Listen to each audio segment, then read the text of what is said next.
nerds, Farmer Jesse here. Today we are going to take a tour through our farm and dissect some of the different pieces and parts, from the wash pack station to the soccer field and the hedges and everything in between. And stay tuned for the very end, where I'll show you a cool outdoor vermicompost setup I came across when I was at Minokan Farm in North Dakota recently. You know, for goofs. So let's do it. Still fighting the laryngitis. Highly overrated, honestly.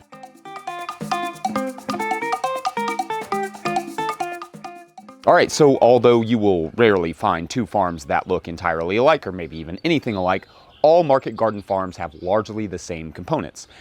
You need a place to store tools. You need a place to grow food. You may want a place to propagate plants, especially if you're selling food. You will need a place to wash and pack it, plus some sort of place to keep the food. And then there are some additional elements like composting and ecological areas and so on that I'll suggest later in the video. With each of these elements, I'm going to talk a little bit about location and design and some things I would do differently, but obviously designing a garden is an enormous topic of conversation. So if that's something you need more insight on, I do discuss that a little bit in the Living Soil Handbook, which you can get from no-tillgrowers.com to help support these videos. Cool. So our farm is roughly 1 acre that we have to manage, including mowing and such, with about ½ an acre in bed tops. Bed tops just meaning the actual growing space. We do not use every bit of that growing space either. Some of it is just on hand in case we decide to boost production or need some emergency beds for vegetables. For vegetable emergencies, that's probably a thing. We divided our gardens into 2 main systems. On this side, we have the high rotation crops. That would be lettuces, arugula, carrots, green onions, beets, squashes, those sorts of things. These are crops that are generally under 60 days to maturity. The idea here is that these are the beds we visit the most, so we want those closest to the wash pack station, which is here. Then the other half of our garden is what we call the slow rotation plots. The slow rotation plots are where we grow things like potatoes, sweet potatoes, winter squash, popcorn, and other longer season crops. So whereas the high rotation plots might receive 4 or 5 crops per bed per year, the slow rotation plots are generally only seeing 1, maybe 2 crops per year. Most of the fertility in those plots is managed with a combination of cover crops and hay. The hay being another reason we cannot grow a lot of high rotation crops out there. The weed seeds make direct sowing pretty much impossible. And when there is a lot of hay down, it's really difficult to transplant, say, thousands of lettuce transplants into it. The slow rotation plots you can see are further away from the wash pack because they usually just require 1 big planting, 1 big harvesting. You can see most of the slow rotation plots are pointed downhill as well. We have a slight slope here. And that downhill bed thing is simply because our farm does not drain basically at all. We learned that lesson quickly in the high rotation plots, where I originally cut them slightly across the field to help capture water, but we kind of just found that just led to erosion in certain spots because there were low spots all across the slope, which is fun. Every context will be different, of course, but I now believe high rainfall areas, we get about 50 inches per year, give or take. Facing beds downhill, or at least primarily downhill, is the wiser choice to help release that water, even if it means a slightly higher risk of drought in the summer. If you have a lot of rain, you will likely have a lot of access to water, so irrigation should not be the limiting factor there for us, though sometimes, admittedly, out of laziness, it kind of is. I'm notably not going to cover irrigation in this video because we are hoping to revamp our irrigation this summer, at which point I'll record a more in-depth breakdown for you. Anyway, the bottom half of our high rotation plots will be turned fully downhill this fall instead of leaning slightly downhill because they are just not releasing the water adequately, which means that we're losing some soil in some areas. Our pathways in the high rotation plots are living, which helps reduce erosion.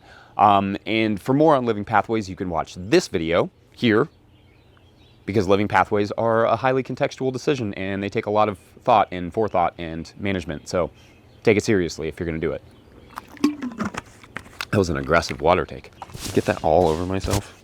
Pro. There will be more coming on living pathways, so make sure that you are subscribed to this channel. Okay, so that's the very basics of the gardens, but obviously there is also the high tunnel, which is part of the gardens, and we located that structure closer to the house for more frequent visits in the wintertime, because you don't want to walk all the way across your farm or any further than you absolutely have to when it's cold. And we made sure to put it on a flatter section of our farm. Ideally, your tunnels are on level ground to ensure they get even watering, but I've had tunnels on various amounts of slopes that have done just fine. It just takes some consideration in terms of water management. If you can level the ground first, though, that's ideal. Even with a little added compaction that leveling will contribute, and you will have to work through for a couple years, the level ground will be beneficial in the long run. Our tunnel is a 22 by 96 North Point Rimmel greenhouse, and it does have the ridge vent, which is nice in the summer because it releases the heat and the whole thing basically turns into a giant shade house, which is awesome. Another thing we like to keep close to our home is our greenhouse or propagation house. Ideally, it's close to the house for frequent watering. We water about once an hour, and management in the spring is just very intensive. But we want it not too far from the gardens as well, so transporting the seedlings isn't more of a chore than it already is. I did this video here about our super basic greenhouse, but for our scale, about less than 1 acre in production, our 30-foot by 15-foot greenhouse is mostly sufficient, in case you're wondering how big it needs to be. Another important thing for us is our mulch piling areas. We have 2 outside of the garden where larger trucks can dump wood chips or etc. And I don't know what etc. would be. It's mostly just wood chips here. I wish they would just randomly have compost they would dump off. That would be nice. And then we have 2 areas inside the garden as well, and those are more like composting areas. One is next to the wash pack station where we can dump clippings from, lettuces and any sort of spare vegetable parts. I don't know if that's how you'd say it. The other one is on the other side of the greenhouse where our static aerated compost system is and catches most of our garden scraps as well. Like if we're clearing a bed, we just take all of that to this pile and then we pile that up, and once it gets big enough, we start doing the static aerated composting. A lot of folks have asked for updates on the static aerated composting pile, which I did in this video. And honestly, my feelings haven't really changed on this system. It makes perfectly okay, but more importantly, perfectly organic compliant compost. Nothing fancy, but for an organic farm, it has definitely been quite handy, though just buying a tractor and turning a pile would probably make better quality compost because you'd get more even distribution of your heat, just more expense involved up front. So this stuff I mostly just use for mulching. Anyway, not a whole lot to say about it. It makes a totally decent compost, and I can use it on a certified organic farm. So that works for me. Anyway, the tool shed. Ideally, I would have multiple small tool sheds spread throughout the farm, so I'm not walking back and forth, but we're not quite there yet on this property. We've only been on this property for 2 full seasons. We're in our 3rd one right now, so we're still somewhat in the build-up phase on this property. In the near future, we will have a small tool shed here, so we have what tools we need, where and when we need them.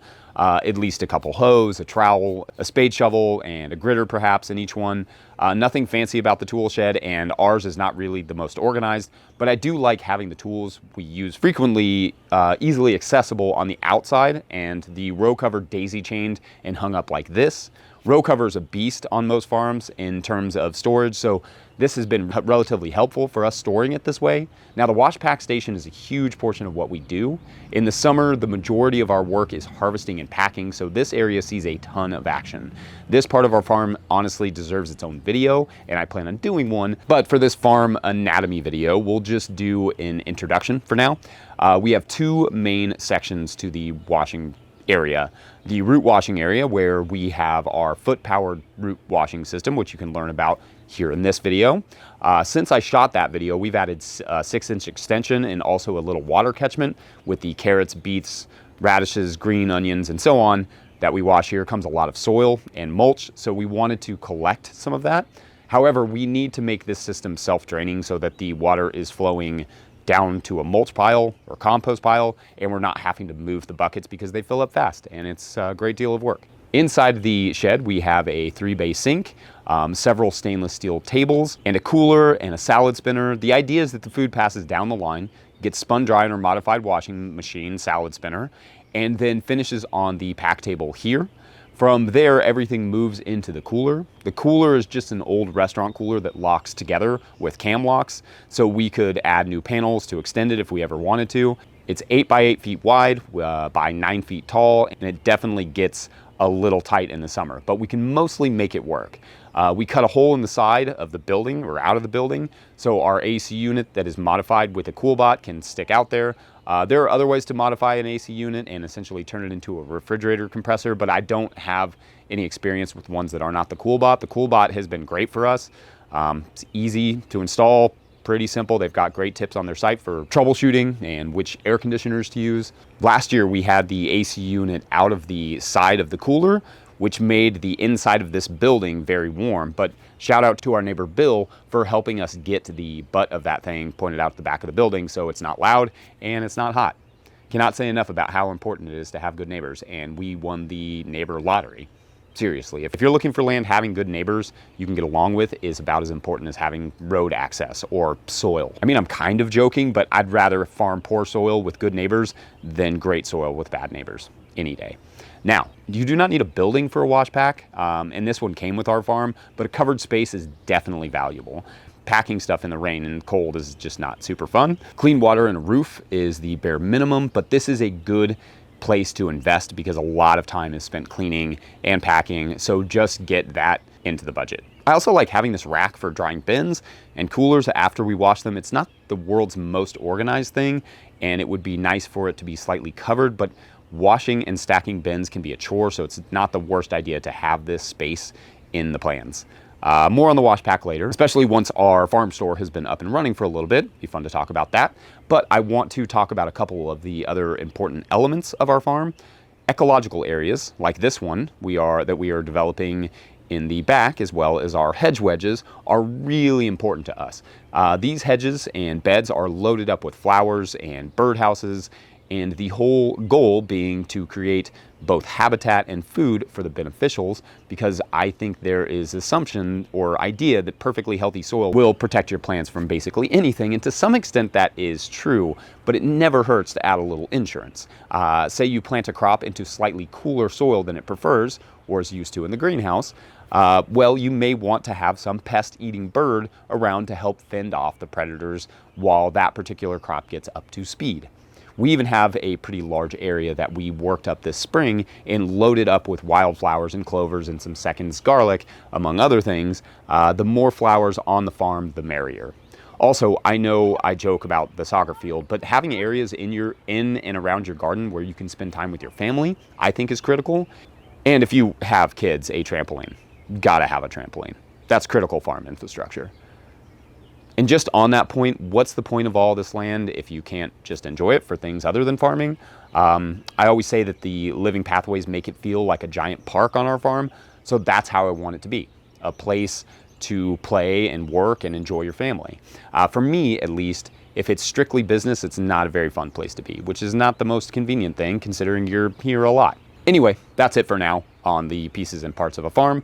And again, after the credits, I'll show you that cool vermicompost setup at Minokan Farms. Anything I missed that you think is critical, let me know. Anything you'd like to hear more about that you saw, let me know. If you are not subscribed to this channel, make sure to hit the subscribe button. And if you are subscribed, you're awesome. Like this video if you like this video. Pick up a copy of the Living Soil Handbook. If you like this video and you want to support more of our work, you can go to no-tillgrowers.com. Any of the hats and all that stuff you buy there is great. That just goes to making more podcasts and videos and all those good things. Hit the super thanks button if this video has helped you out at all. I can't always get to every question. We get like 100 a day, but I will always get to those super thanks questions. Become a patron at patreon.com/no-tillgrowers or just share this video. I don't even care with who, anybody. But otherwise, thanks for watching. We'll see you later. Bye.